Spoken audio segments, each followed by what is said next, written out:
Welcome to Wisdom for the Present, where we take ancient truth and bring it into clear, modern understanding. This episode uses AI-generated narration based on human-researched and written material. So, imagine for a second that you're handed this document. Okay. And it contains the exact blueprint of your future. Like every tragedy you're going to endure, every triumph, the whole trajectory of your life and the world around you. Well, just all in one document. Right, all in there. Yeah. But the catch is, it's locked shut. Oh, of course. And you're told that absolutely no one on Earth, living or dead, has the key to open it. Yeah, that would be, that agonizing frustration. It isn't just some modern feeling of existential dread, right? No, not at all. It's actually the exact emotion that kicks off what is, frankly, arguably the most misunderstood, complex, and intensely debated book of the ancient world. Oh, absolutely. So today, we are stepping into the biblical book of Revelation. Specifically, we're looking at chapters 4 through 11. And look, if you're expecting some spooky end-of-the-world prophecy decoding session... Right, where we try to match ancient symbols to, today's news headline. Exactly. If you're looking for geopolitical conspiracy theories, you can take a deep breath and just relax. That is not our mission today. Definitely not. We are looking for an ancient survival guide for chaotic times, which is, precisely what the original audience actually needed. Yeah.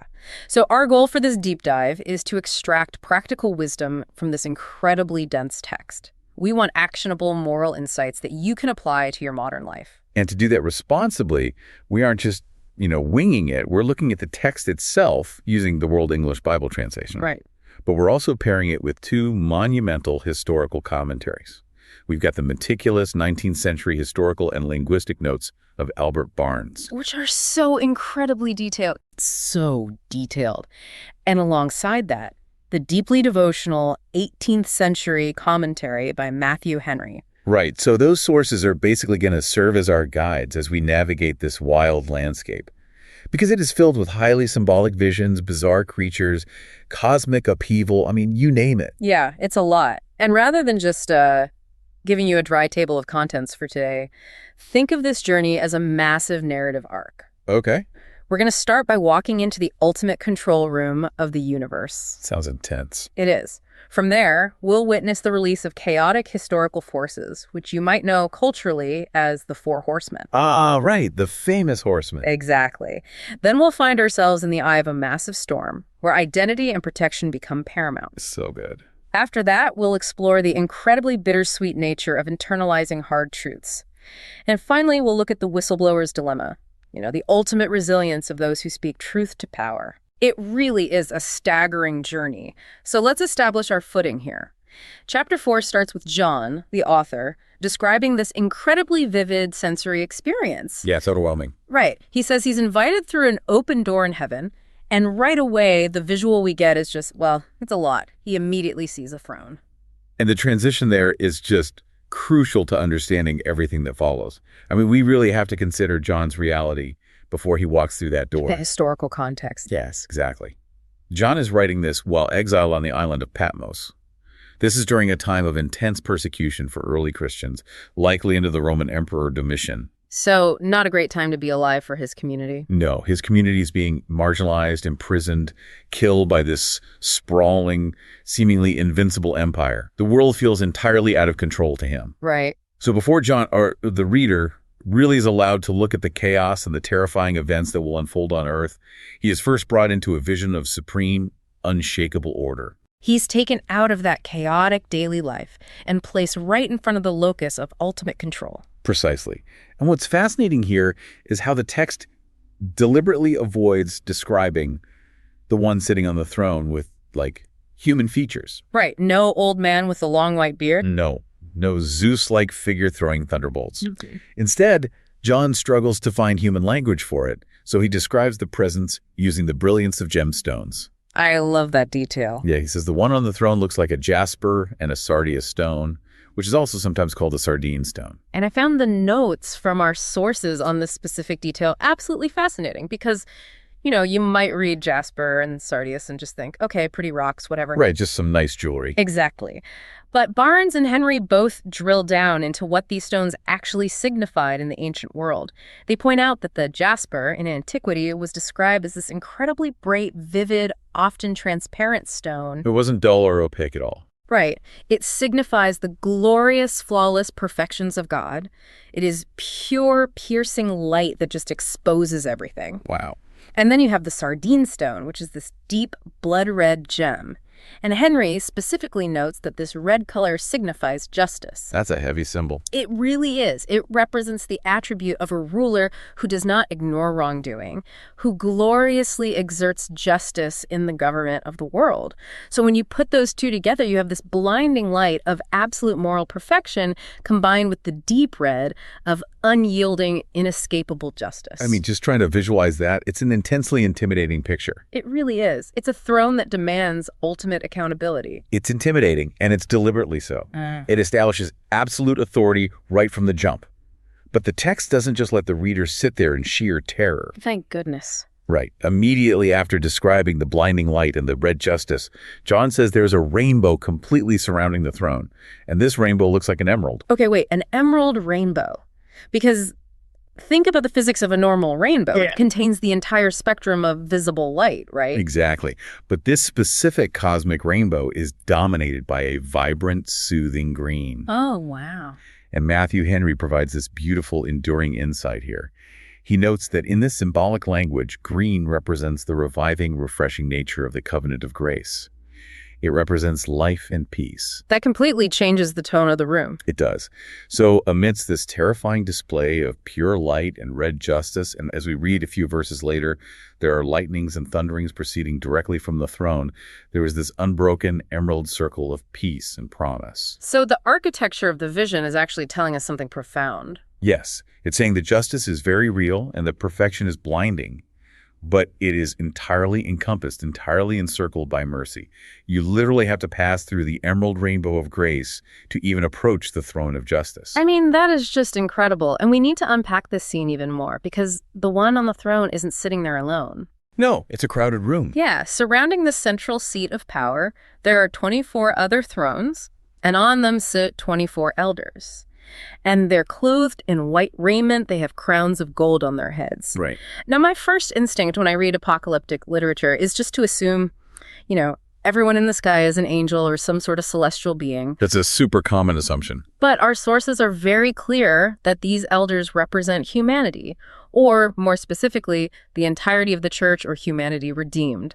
I was looking at Barnes' notes, and he explains why there are exactly 24. That's not a random number at all. Not at all. He links it back to the Old Testament, specifically the Book of Chronicles, where King David organizes the ancient Israelite priesthood into 24 courses or divisions. Oh, okay. So these 24 individuals are acting as representatives for the entire people of God. They aren't angels.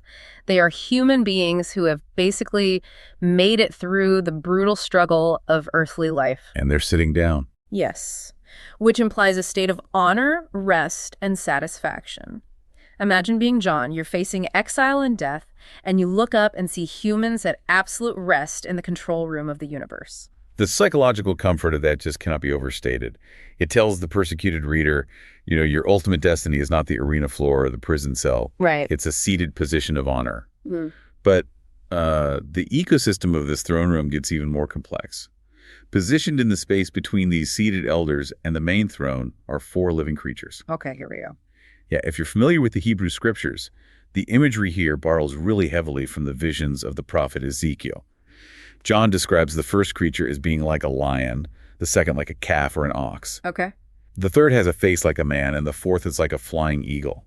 And furthermore, they each have 6 wings and are covered with eyes in front and behind. Okay, look, this is where the imagery gets incredibly trippy. To put it mildly. Right, because to a modern ear, a 6-winged creature covered in eyeballs with an ox's face sounds like an absolute nightmare, like a horror movie monster. It really does. How do we make sense of this without getting bogged down in the sheer weirdness of it? Well, we really have to decode the visual language of the ancient Near East. These aren't meant to be taken as literal biological organisms. They're composite symbols of attributes. Ah, okay, that makes more sense. Right.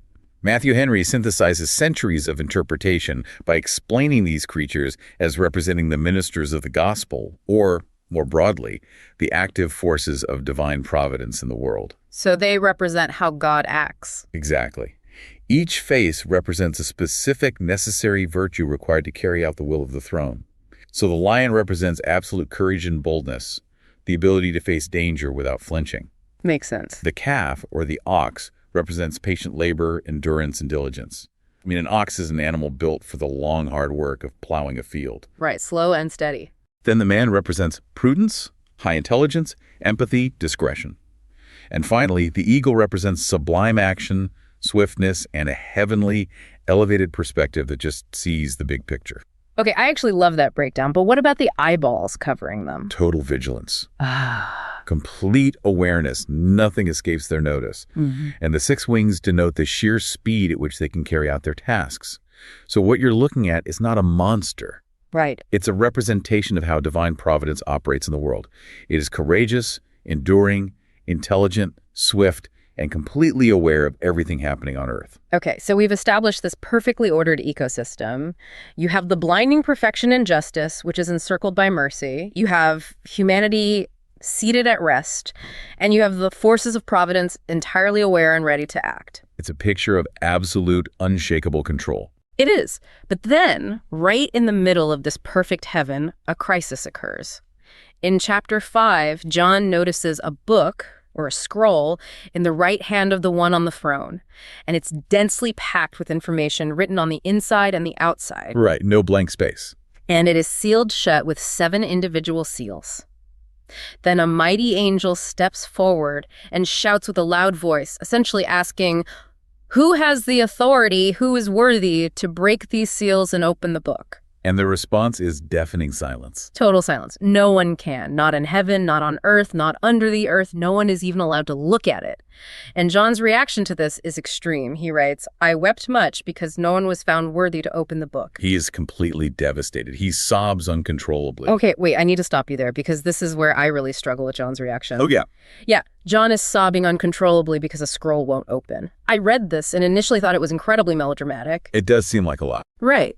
He's in the most beautiful throne room imaginable, surrounded by singing elders and incredible creatures, and he basically has a breakdown over a stuck seal on a piece of parchment. It feels like a massive overreaction. I get that. But looking closely at Barnes' notes, I mean, is this actually just ancient code for our absolute terror of the unknown?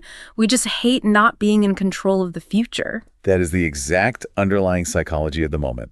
Albert Barnes addresses this beautifully in his commentary. He points out that this sealed scroll represents the decrees, the destiny, and the future of the world. The blueprint of everything. Exactly. It holds the answers to all the whys and whats of human history, and by extension, our own personal lives.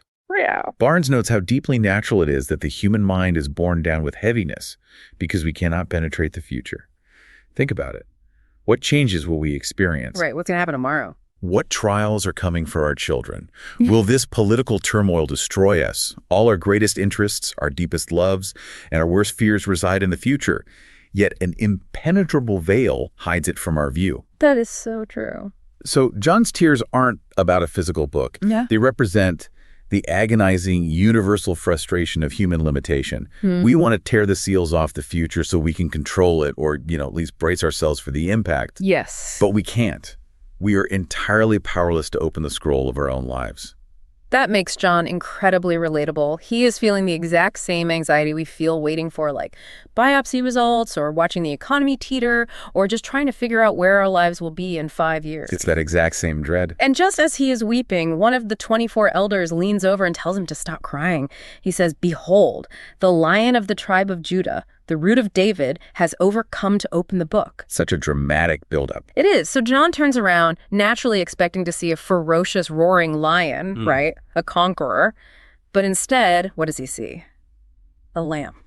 And not just a pristine, fluffy lamb, but a lamb as though it had been slain. It bears the scars of being sacrificed. Yet this lamb has 7 horns and 7 eyes, and this scarred, vulnerable lamb steps up and takes the scroll from the right hand of the throne. I mean, this completely upends all expectations of how power works. It's the ultimate paradox of the entire book of Revelation, and honestly, perhaps of the entire Christian worldview. To understand the impact of this, we really need to decode the symbols. Okay, let's do it. Let's look at those 7 horns. To a modern listener, a creature with 7 horns might sound demonic or mutated. Very alien. Right. But we have to think like an ancient agrarian society. A horned animal, like a wild ox or a ram, is a creature of immense, undeniable pushing power. Okay, yeah. In biblical symbolism, a horn represents absolute authority and strength, and the number 7 represents completeness or perfection. So 7 horns mean perfect omnipotent power. And the 7 eyes represent perfect wisdom, or the Spirit of God seeing all things. But the core identity wielding this perfect power and wisdom is a lamb that was slaughtered. Which completely flips the ancient hierarchy of strength right on its head. Exactly. The profound insight here, the core wisdom of this entire opening vision, is about the nature of the power that controlled history. We cannot force the future open, but the text is insisting that the future is held not by a tyrant, not by a blind force of random chance. Not a brutal conqueror. Right. The future is held by a lamb that was slain. It's a symbol of ultimate compassion, extreme self-sacrifice, and redemption. God's government of the future, the force that ultimately directs human destiny, operates fundamentally through self-giving love. That is beautiful. Let's bring this right down to the listener's daily life. Think about the sealed scroll that you are staring at right now. What future outcome, what career transition, medical issue, or struggling relationship are you frantically trying to tear open? We all have one. We all do. We all have something where the sheer terror of not knowing the ending brings us to tears, just like John. The profound practice here is to consciously, deliberately surrender your need to know the ending. Which is so hard to do. It is, but that doesn't mean giving up. It means shifting your trust.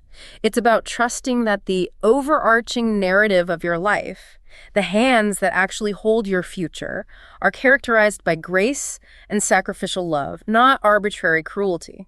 If the future is held by the Lamb, you can afford to let go of your desperate, anxiety-ridden need for control. You don't need to be the one who opens the seals. And finding that peace is vital because the story does not stay in the throne room. Unfortunately not. Once we establish who holds the future, the Lamb actually begins to break those seals. And the moment that first seal is broken, the peace of heaven is shattered by the brutal reality of human history. Chapter 6 plunges us directly into the systemic chaos of the world. Yeah, the transition is completely jarring. The Lamb opens the first seal, and one of those 4 living creatures, the ones we discussed earlier, says with a voice that sounds like thunder, "Come and see." And out comes the white horse. Exactly. A white horse rides out, the rider has a bow, a crown is given to him, and he goes out conquering and to conquer. Then the second seal opens, and a red horse bursts onto the scene. Its rider is given the terrifying power to take peace from the earth, causing people to slaughter one another, and he's handed a great sword. Just utter violence. Then the third seal breaks, revealing a black horse. The rider has a pair of balances, or merchant scales, in his hand. And finally, the fourth seal opens, and a pale horse appears, the color of a corpse. Pale and sickly. Yeah. The name of the rider is Death. And Hades, the realm of the dead, follows close behind him like a shadow, and they are given authority over a fourth of the earth to kill with sword, famine, death, and wild beasts. Culturally, these are known as the infamous Four Horsemen of the Apocalypse. Now, historians and theologians have debated their specific historical mappings for centuries. Naturally. And our 2 sources present very different approaches here. Matthew Henry, looking at it through a theological and devotional lens, views the white horse as the pure gospel of Christ, spreading rapidly across the world, conquering hearts. Okay, a more spiritual interpretation. Right.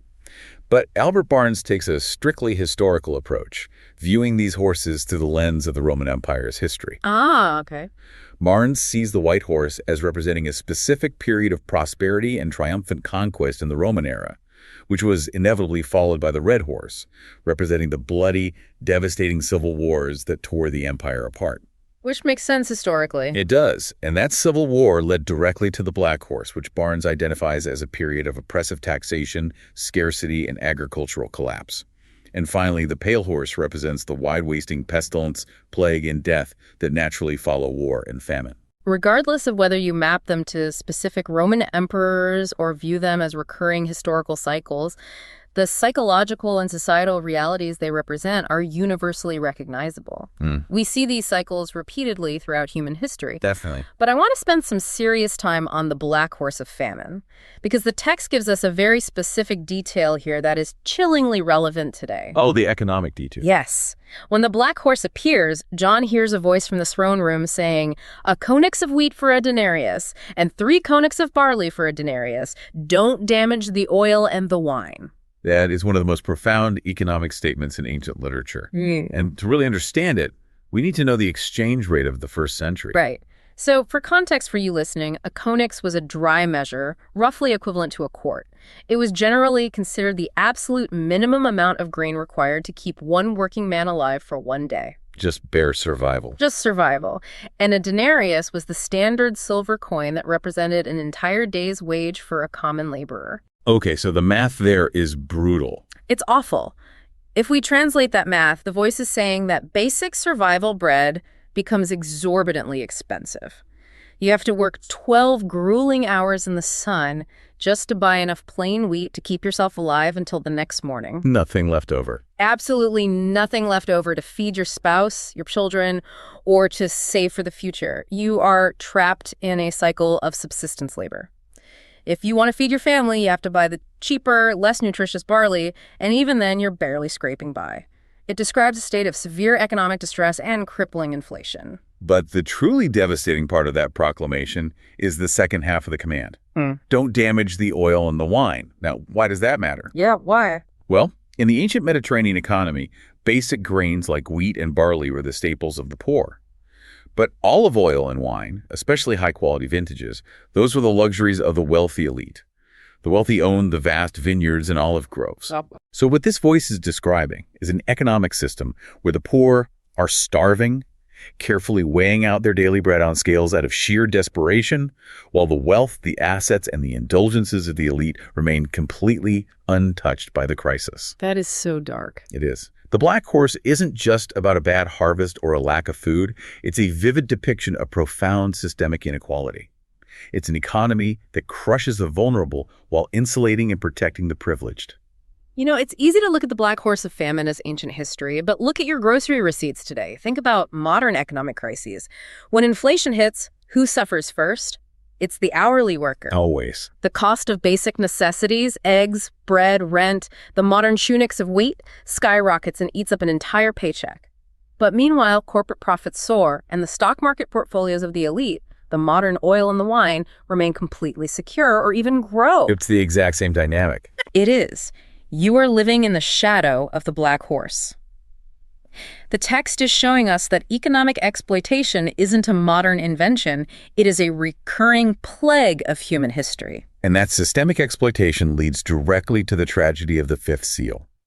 When a lamb opens the fifth seal, the perspective shifts from the chaotic earth back to the spiritual realm. Okay. We don't see a horse this time. Instead, John looks underneath the altar of God and sees the souls of the martyrs. These are people who were slain because of the word of God and the testimony they maintained. They were the victims of those systems. Exactly. Crushed by the beastly systems of the world, crushed by the red and black horses. And they are crying out with a loud voice. They aren't singing peaceful hymns. They are demanding justice. Right. They shout, "How long, Master, the holy and true, until you judge and avenge our blood on those who dwell on the earth?" The response they receive is fascinating.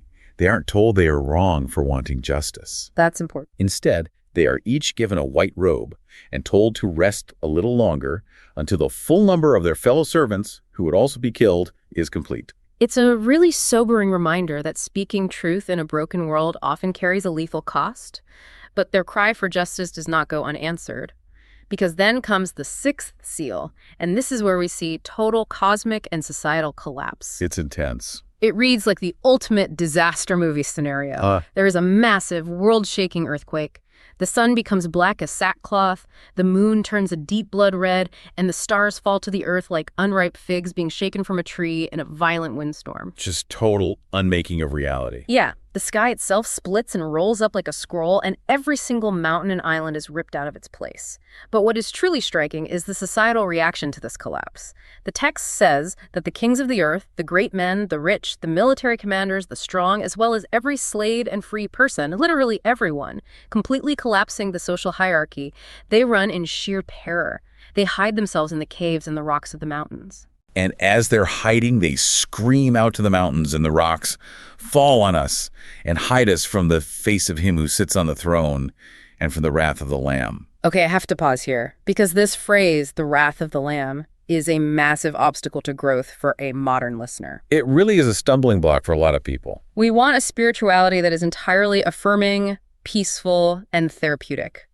The idea of divine wrath feels primitive, vindictive, or just toxic. And frankly, it sounds totally contradictory. We just spent 20 minutes establishing that the Lamb represents ultimate vulnerability, sacrifice, and self-giving love. Right. How can a slaughtered lamb be full of wrath? It feels like two completely incompatible ideas. It is a difficult concept, and it pushes back hard against our modern sensibilities. Yeah. But to understand it, we have to ask a vital question. What is this wrath actually directed at? Okay. Matthew Henry's commentary synthesizes this brilliantly. This wrath isn't the petty, unpredictable anger of a moody tyrant who didn't get his way. We have to connect the sixth seal back to the fifth seal. Martyrs. Remember the martyrs under the altar. The victims of systemic evil, the people who were crushed by the empire, exploited by the black horse, and slaughtered by the red horse, were crying out for justice. God's anger here is the necessary, deeply moral response to oppression, cruelty, and the murder of the innocent. If the Lamb represents pure self-giving love, then the wrath of the Lamb is what happens when that pure love forcefully confronts the systems of hatred, abuse, and exploitation that destroy human life. That makes total sense. So it's like a parent's reaction. If you truly love your child and you see someone actively harming them, your love doesn't manifest as like passive acceptance. No, not at all. Your love manifests as fierce, unyielding anger toward the abuser. Precisely. A God incapable of anger in the face of gross injustice, a God who watches the poor starve and the innocent get slaughtered and feels nothing but mild disappointment, would not be a truly loving God. The wrath is the protective, fiercely just side of love. That reframes it completely. It's like a societal stress test.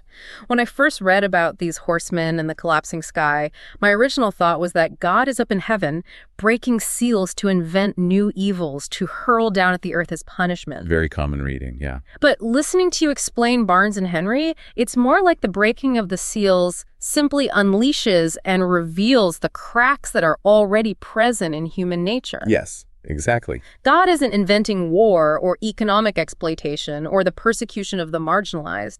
These are humanity's own destructive, selfish choices, unspooling through history, allowed to run their course until the whole corrupt system just collapses under its own weight. Yes, the horsemen are the natural, devastating consequences of humanity's choices, finally being exposed to the light of justice.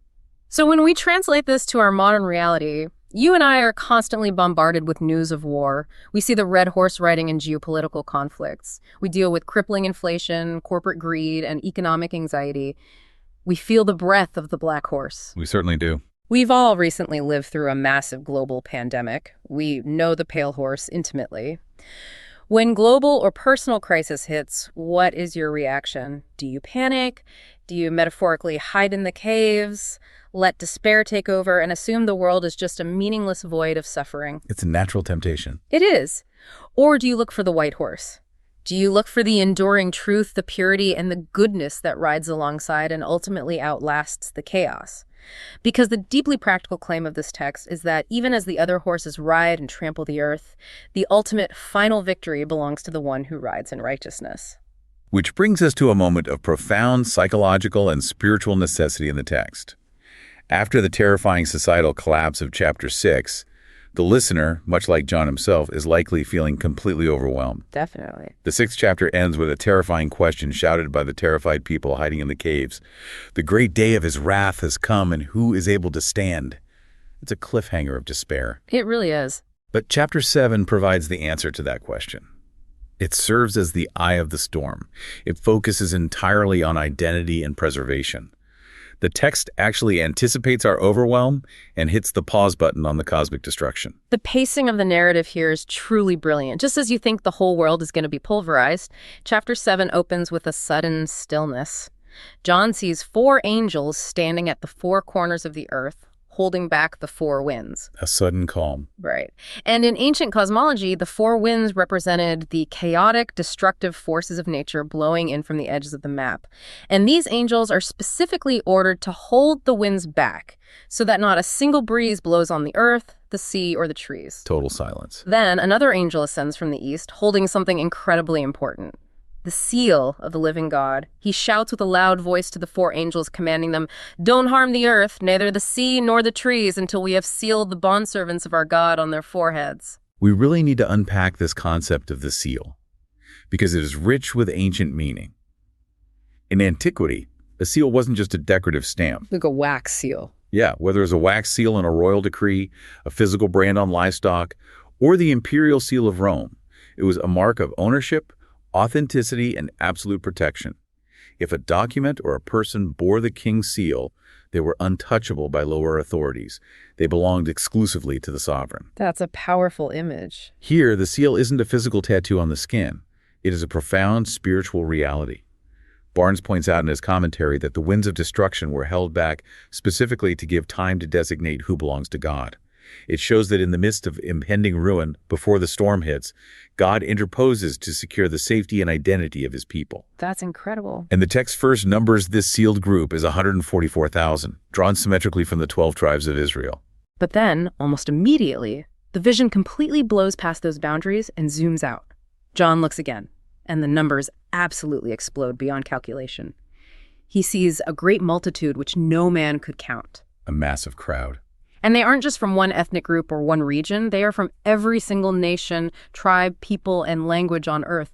They are standing before the throne and the Lamb, dressed in dazzling white robes, holding palm branches in their hands, shouting praises of salvation. It's a breathtaking scene.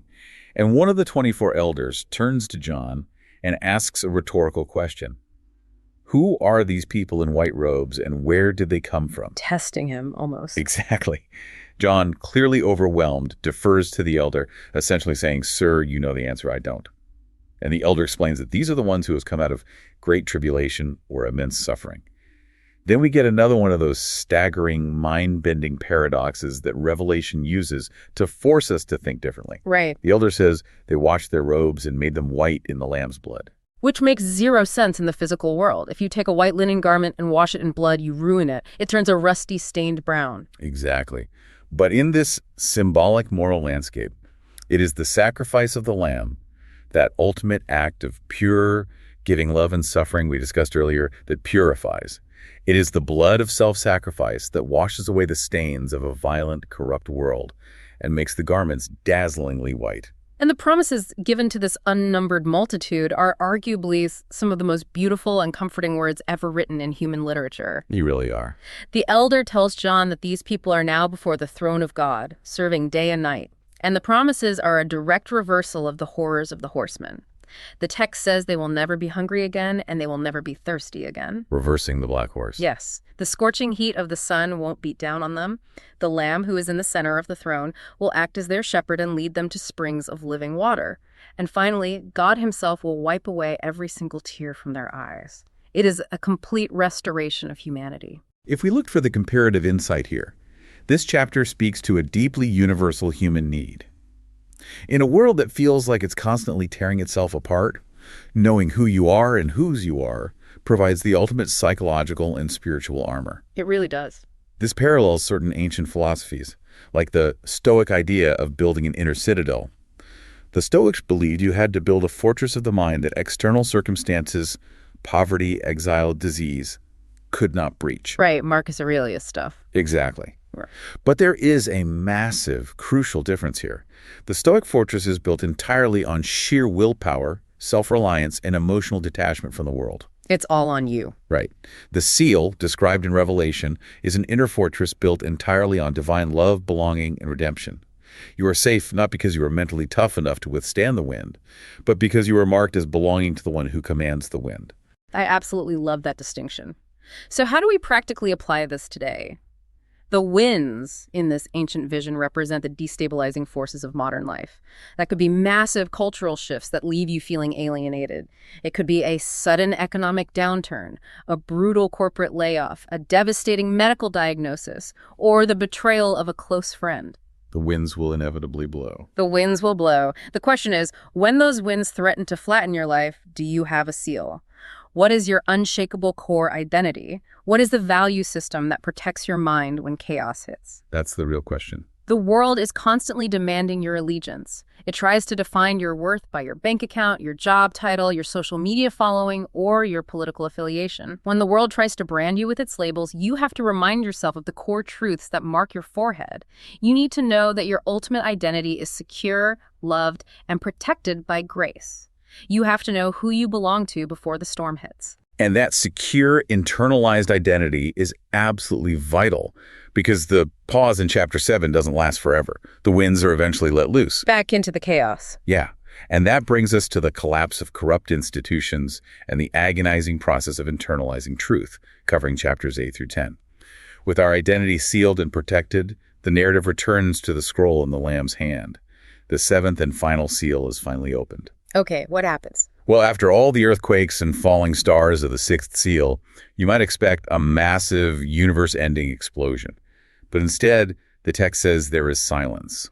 Total silence in heaven for about half an hour. The psychological weight of that silence is incredible. It's the tense, breathless calm before a massive storm finally breaks. The anticipation is almost worse than the event itself. Oh, yeah, absolutely. And when the silence breaks, 7 angels who stand before God are given 7 trumpets. Now, if the breaking of the seals was about revealing the inevitable, natural consequences of human action war, causing famine, causing death, the trumpets feel different. They feel like active, directed warnings. Very targeted. As the first 4 trumpets sound, we witness absolute environmental devastation. The first trumpet brings hail and fire mixed with blood, burning up a third of the earth and the trees. Just massive destruction. The second trumpet sounds, and a great mountain burning with fire is thrown into the sea, destroying a third of the oceans and the ships. The third trumpet sounds, and a massive star named Wormwood, which means bitterness, falls from the sky and poisons a third of the fresh rivers and springs, making the water deadly bitter. It's unraveling everything. And the fourth trumpet strikes the sun, moon, and stars, plunging a third of the day and night into unnatural darkness. What you are seeing here is the systematic unmaking of creation. The earth, the sea, the fresh water, and the sky, the fundamental building blocks of human habitation are struck. It echoes the plagues of Egypt in the book of Exodus, but on a global scale. Wow, yeah, it really does. It is a warning that the physical systems we rely on are not permanent. But as devastating as that is, it gets worse. An eagle flies through mid-heaven shouting, "Whoa, whoa, whoa," for the remaining 3 trumpets that are about to sound. A literal warning bird. Right. When the 5th trumpet blasts, John sees a star that had fallen to earth, and this star is given the key to the bottomless pit, the abyss. He opens it, and smoke pours out of the pit like the smoke of a massive furnace, completely darkening the sun and the air. And out of that suffocating smoke come locusts. And these are not your garden variety, crop-eating agricultural locusts. No, they are not. The description John gives is pure nightmare fuel. He says they have shapes like horses prepared for war. They wear what look like golden crowns on their heads. They have human faces, but they have hair like women's hair and teeth like the fangs of lions. It's horrific. They wear iron breastplates, and the sound of their wings is deafening, like a massive chariot army rushing into battle. But the absolute worst part is their tails. They have tails like scorpions with stingers. Unbelievable imagery. And here is the fascinating constraint placed upon them. They are explicitly told not to harm the grass, the trees, or any green plant. Their only target is the people who do not have the seal of God on their foreheads. They are allowed to torment these people for 5 months. Very specific. And the text says the torment is so agonizing that people will actively seek death. They will long to die, but death will flee from them. And John notes that they are ruled by an entity named Abaddon, or in Greek, Apollyon, which literally means the destroyer. It is a horrific, surreal image. Yeah. Now, we must exercise deep wisdom with discernment here regarding how we interpret this, especially when relying on historical sources. Absolutely. In his commentary, Albert Barnes, writing in the 19th century, spends pages heavily linking these locusts to the rise of the Saracens and the early Islamic Empire. He goes point by point, arguing that the crowns represent turbans, the women's hair represents ancient Arab hairstyles, and the scorpion sting represents the suddenness of their cavalry attacks. Wow, he really leaned into that. He did. And later, in the sixth trumpet, he links the 200 million horsemen with breastplates of fire, blue, and sulfur to the Turkish armies and their use of gunpowder. Okay, so we need to be very clear here. Very clear. It is vital that we state clearly, we are reporting Barnes's views as a classic example of 19th century historicist interpretation. We are absolutely not taking sides or endorsing these specific ethnocentric historical mappings. Right. The tendency to equate apocalyptic monsters with contemporary political, religious, or ethnic rivals is a trap that interpreters have fallen into for 2 millennia. And it usually ends up looking, foolish or prejudiced in hindsight. I completely agree. If you get caught up trying to map the locusts to a specific army, you miss the deeper, enduring truth of the text.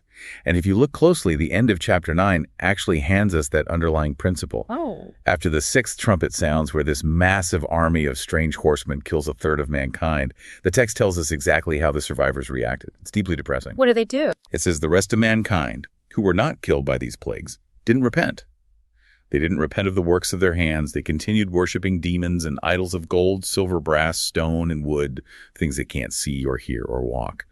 And they didn't repent of their murders, their sorceries, their sexual immorality, or their thefts. That refusal to change is the key to understanding the trumpets.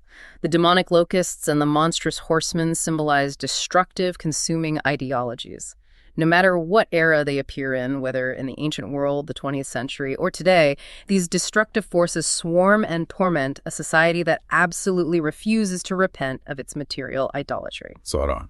When a culture worships things that cannot see, hear, or feel, like hoarding vast wealth, idolizing technology, or pursuing raw political power, that culture gradually loses its own humanity. It becomes blind and unfeeling, just like the idols it worships. Exactly. And when a society loses its moral compass, it becomes highly susceptible to ideologies that act exactly like locusts.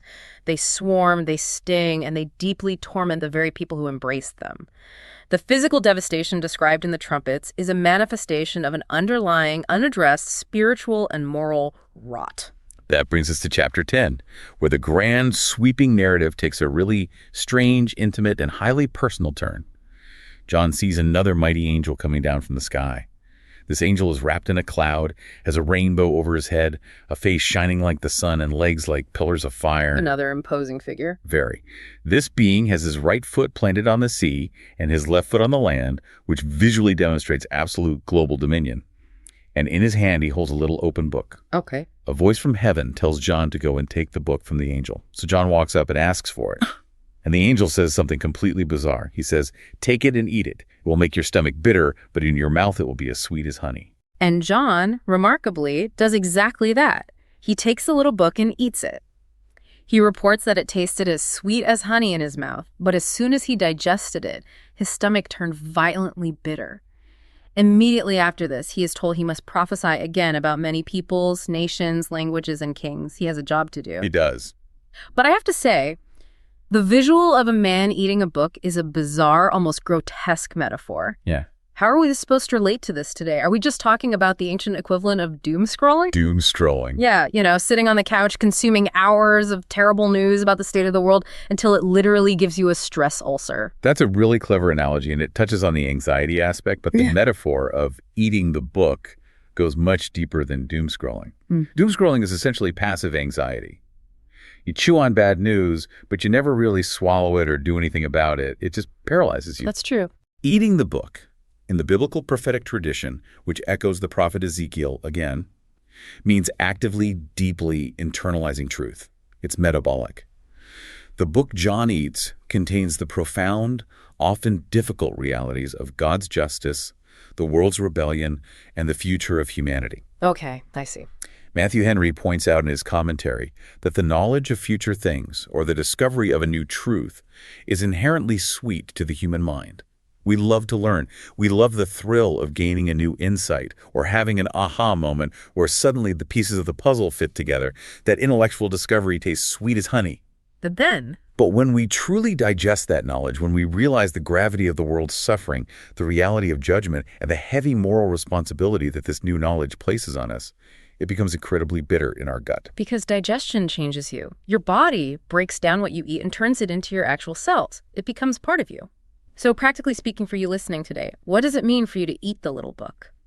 Think of a profound truth you've recently learned or realized. Think about that carefully. Maybe it's a hard truth about your declining physical health, or a realization about how toxic your work habits have become, or the very uncomfortable truth that a relationship you are in is fundamentally broken. When you first learn that truth, when you finally name the dynamic and understand it, there is an intellectual relief. Right. It feels good to just know. It tastes sweet. You finally have clarity, but actually digesting it, that is the bitter part. Digesting it means that truth now forces you to actually change your daily life. It forces you to have the excruciatingly hard conversation with your partner. It forces you to confront your boss and potentially lose your income.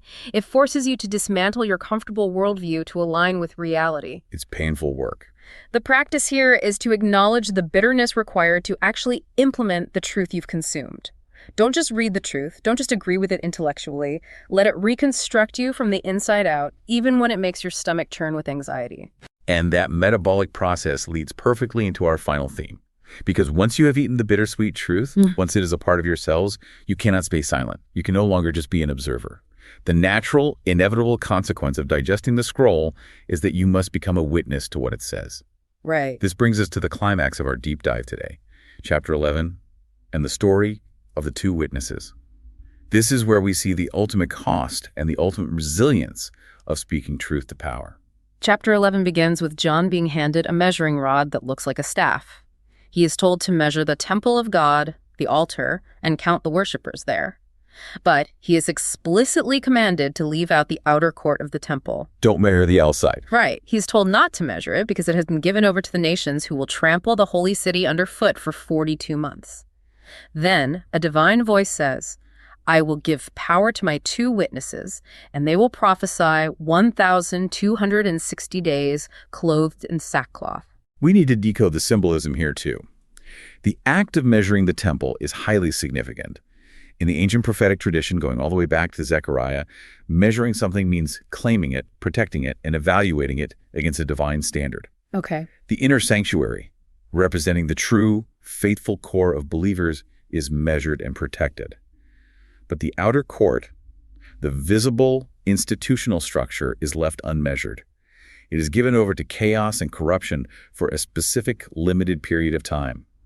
And it is during this specific period of massive institutional corruption that the two witnesses appear. So they show up right in the middle of the mess. Exactly.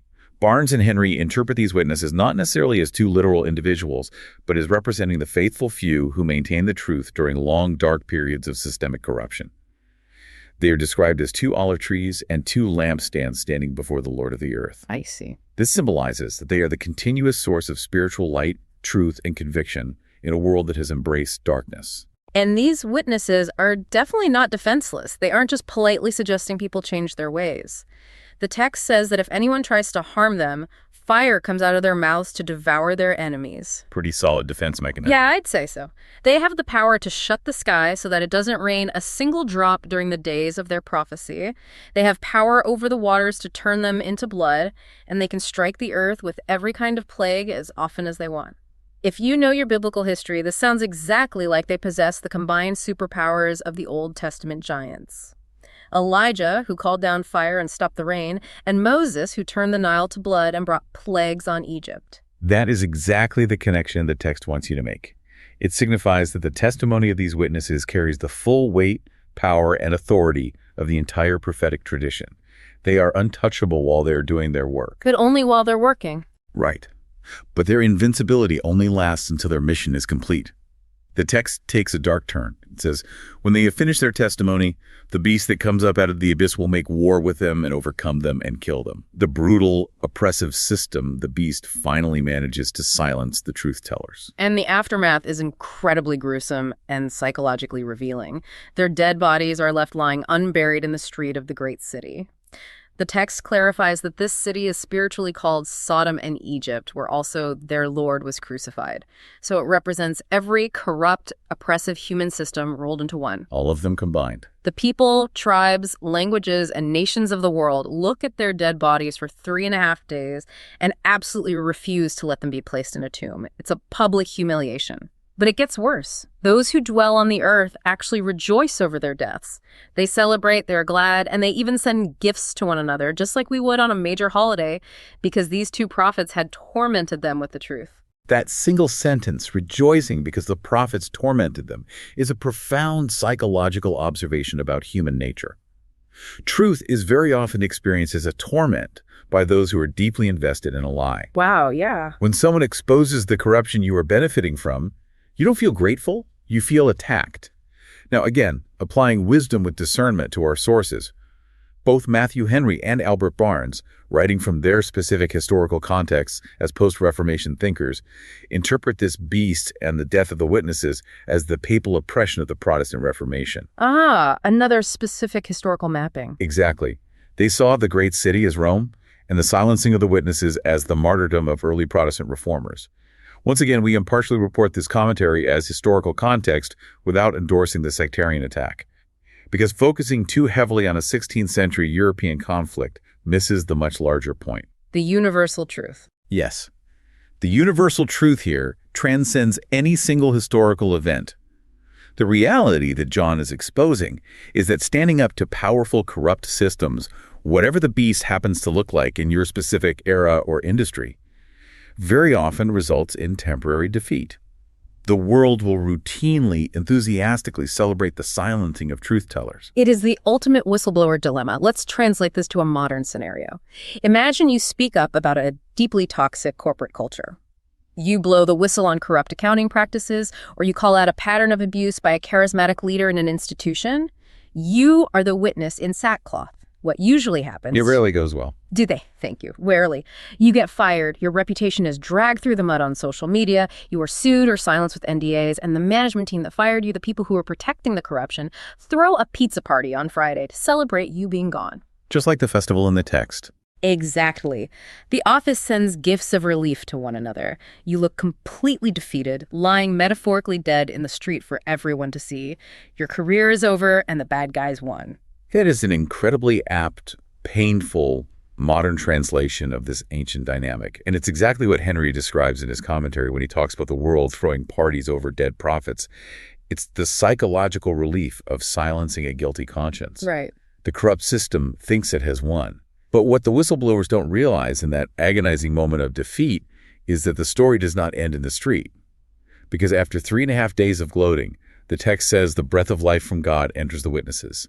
They stand up on their feet, and great fear falls on everyone who sees them. A loud voice from heaven says to them, "Come up here." And they ascend into heaven in a cloud while their enemies watch in absolute terror. That is amazing. Immediately, in that same hour, there is a massive earthquake. 1/10 of the city falls, 7,000 people are killed, and the survivors are terrified and finally give glory to the God of heaven. It is the ultimate cosmic vindication.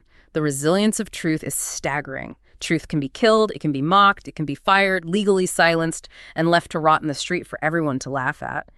But it always, eventually, resurrects. You cannot permanently bury reality. No, you can't. So for you listening today, where are you compromising your voice to avoid the backlash of the great city? Where are you staying silent about an injustice or a toxic situation because you are afraid of the beast destroying your reputation or your livelihood? The profound practice here is to commit to being a witness in your own life. Stand firm in your integrity. Speak the bittersweet truth you've digested, even if it guarantees your temporary defeat. Speak up, even if you know you will be fired, ostracized, or laughed at. Because this text promises that ultimate vindication belongs to the truth. The pizza party of the corrupt is always temporary. And this resurrection of the witnesses, this vindication of truth, is the catalyst that triggers the final event of our deep dive today. After the witnesses ascend, the second woe is past, and the third woe comes quickly. The seventh angel finally sounds his trumpet. The last trumpet. And when he does, there are no more plagues. Instead, loud voices in heaven declare a reality-altering truth. The kingdom of the world has become the kingdom of our Lord and of his Christ. He will reign forever and ever. The 24 elders, who we saw sitting on their thrones at the very beginning of our journey, fall on their faces and worship. Coming full circle. They give thanks that the time has finally come to judge the dead, to reward the prophets and the saints, and to destroy those who destroy the earth. The temple of God in heaven is opened, the Ark of the Covenant is seen, and there are flashes of lightning, voices, peals of thunder, an earthquake, and heavy hail. It brings us perfectly full circle. We started in chapter 4 in the heavenly throne room with the lightnings and thunderings, and we end chapter 11 with them. But the situation on the ground, on the earth, has radically changed. The chaotic, oppressive kingdoms of the world, driven by the greed of the black horse, the violence of the red horse, and the cruelty of the beast, have finally been replaced. The system has been fundamentally overwritten by the kingdom of God. Which leaves us with a profound realization about the true nature of this entire complex vision. We have spent this time looking at terrifying imagery. Monstrous locusts with scorpion tails, seas turning to blood, falling stars, and relentless beasts. It is easy to get lost in the terror of the apocalypse. It really is. But what is the ultimate endpoint of all this cosmic drama? What is the final destination that the seventh trumpet announces? That is the perfect, final, provocative thought for you to take away today. Chapter 11 ends with the ultimate victory. The kingdoms of the world becoming a kingdom of true justice, lasting peace, and divine governance. If the end of all this terrifying cosmic drama, with its fiery horsemen and rolling thunders, is simply a return to peace, integrity, and justice, then perhaps our daily, quiet actions of doing the right thing are apocalyptic in their own way. When you choose to speak the truth when it costs you your job, when you refuse to exploit others for economic gain, when you live with quiet integrity in a loud, corrupt world, you are actively participating in the ultimate healing of the world. You are bringing the reality of that seventh trumpet into your present moment. That's the heart of this section. This is Wisdom for the Present, where understanding leads to clarity, and clarity shapes how we see and live. We'll see you in the next episode.